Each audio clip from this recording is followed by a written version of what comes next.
Ay, putang gagi. Magandang araw mga ka-aerial defense, may ibabahagi na naman ako sa inyo. Dahil ngayong araw na ito ay may pag-uusapan tayo tungkol sa depensa, China Coast Guard inatake ang sundalo sa BRP Sierra Madre, nasugatan ang isang tauhan ng Philippine Navy matapos siyang umano'y saktan ng mga miyembro ng China Coast Guard sa isang confrontation sa Ayungin Shoal noong Lunes. Ayon sa Armed Forces of the Philippines, Ay, putang gagi.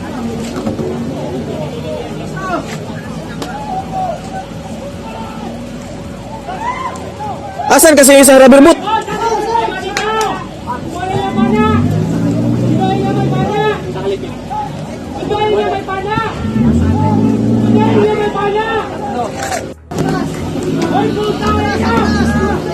Ay, putang gagi.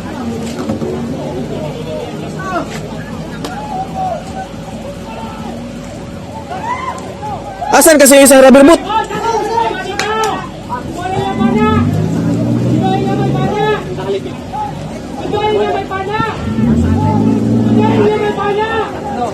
sa isang pahayag, sinabi ng AFP na isang rigid hull inflatable boat ng CCG, na may sakay na 8 tauhan mula sa barkong CCG vessel ang ilegal na lumapit ng napakalapit sa BRP Sierra Madre sa Ayungin, umiikot ito habang kumukuha ng mga litrato at video, kaya naman 2 rubber boat ng AFP ang kumilos upang mahinahon at hindi agresibong paalisin ito.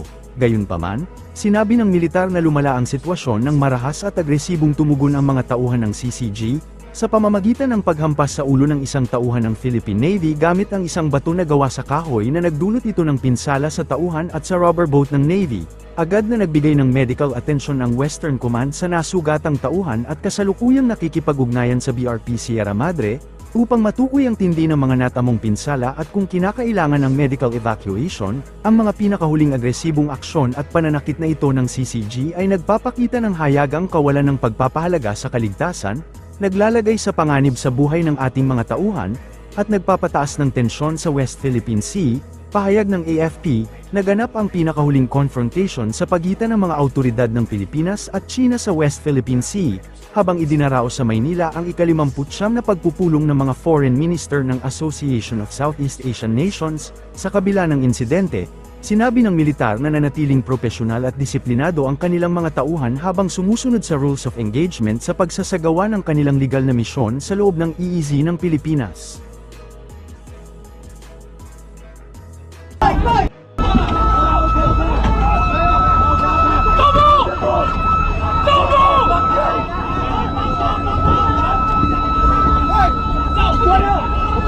Medyo.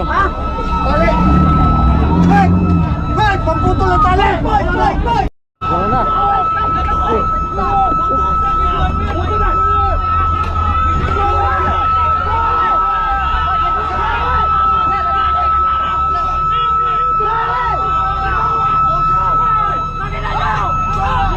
Picturean sir, picturean! Oh.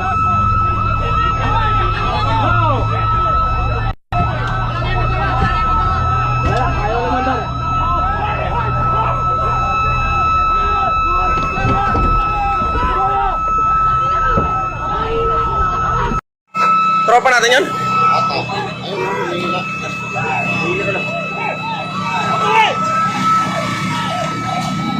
Yung daliri ni Sarge.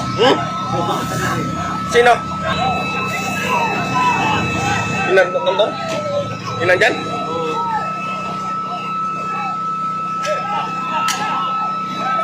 Hindi, sanabsok para siya, no? Yung palakong, kapalo, ng bato na ng bato.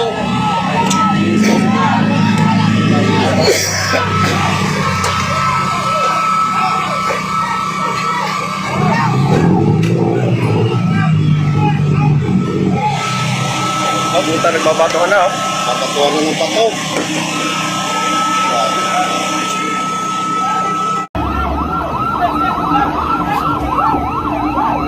Hey! Revox!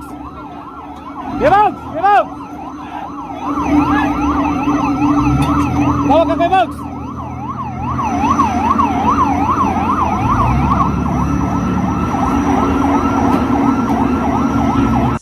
Sinabi ng Department of National Defense, na ipagpapatuloy nito ang tuloy-tuloy na pagpapadala ng mga kagamitang militar sa West Philippine Sea, upang protektahan ang teritoryong pandagat ng bansa at ilantad ang mga ilegal na aktibidad ng mga dayuhang sasakyang pandagat. Dumating ang pahayag na ito isang linggo matapos ipagdiwang ng bansa ang ika-10 anibersaryo ng 2016 Arbitral Award, na nagpawalang bisa sa malawak na pag-aangkin ng China sa buong South China Sea kabilang ang West Philippine Sea, at kilalanin ang mga karapatang soberanya ng Pilipinas sa loob ng Exclusive Economic Zone nito sa ilalim ng United Nations Convention on the Law of the Sea. Sinabi ng DND na patuloy na nakatatanggap ang Pilipinas ng malawak na suporta mula sa international para sa nasabing desisyon. Naglabas ng pahayag ang Department of National Defense, kung saan nangako itong ipatutupad, katuwang ang Armed Forces of the Philippines, ang 2016 Arbitral Award na nagpapatunay na ang West Philippine Sea ay legal na bahagi ng 200 nautical mile Exclusive Economic Zone ng Pilipinas. Sinabi ng kagawaran ng depensa na matatag na nakasuporta ang international community sa bansa, kung saan 27 bansa ang nananawagan ng paggalang sa arbitral ruling at 17 naman ang tahasang sumusuporta rito. Alinsunod sa mandatong ito, nakatuon ang DND na isalin ang mga nakasaad sa batas tungo sa aktwal na operasyon. Dahil dito, patuloy na magpapadala ang DND at AFP ng ating mga kagamitan upang tiyakin ang seguridad ng ating archipelago at patuloy na itaguyod ang international rules-based order at international law, sa pamamagitan ng pagdodokumento at paglalantad sa mga ilegal, mapuwersa, agresibo, at mapanlinlang na aktibidad sa ating mga katubigan at EEZ. Ayon sa pahayag, sinabi pa ng DND na ang tagumpay sa usaping legal ay isang pangmatagalang pamana na pag-aari ng bawat mamamayang Pilipino at ng mga susunod pang henerasyon. Kaya asahan ngayon mga ka-aerial na mas maraming barko at tropa ang ipapadala sa West Philippine Sea, mas maraming mission na rin ang babuoin para sa kapayapaan sa loob ng EEZ ng bansa. Higit sa 4 sa bawat 10 Pilipino ang naniniwalang ang modernisasyon ng Armed Forces of the Philippines at Philippine Coast Guard ang dapat maging pangunahing prioridad ng pamahalaan, sa pagprotekta sa mga karapatan ng bansa sa karagatan. Ayon sa isang survey ng Social Weather Stations na mula sa Stratbase Institute, ang nationwide survey, na isinagawa noong ika-20 ng Hunyo hanggang 29 sa 1,200 nasa hustong gulang, ay nagpakitang 45% ng mga Pilipino ang sumusuporta sa modernisasyon ng militar. May suporta mula sa lahat ng pangunahing rehiyon, kung saan ang pinakamataas na antas ay naitala sa Luzon 47%, na sinundan ng Metro Manila 46%, Visayas 44%, at Mindanao 39%. Isinagawa ang survey matapos sabihin ni Defense Secretary Gilberto Teodoro Jr.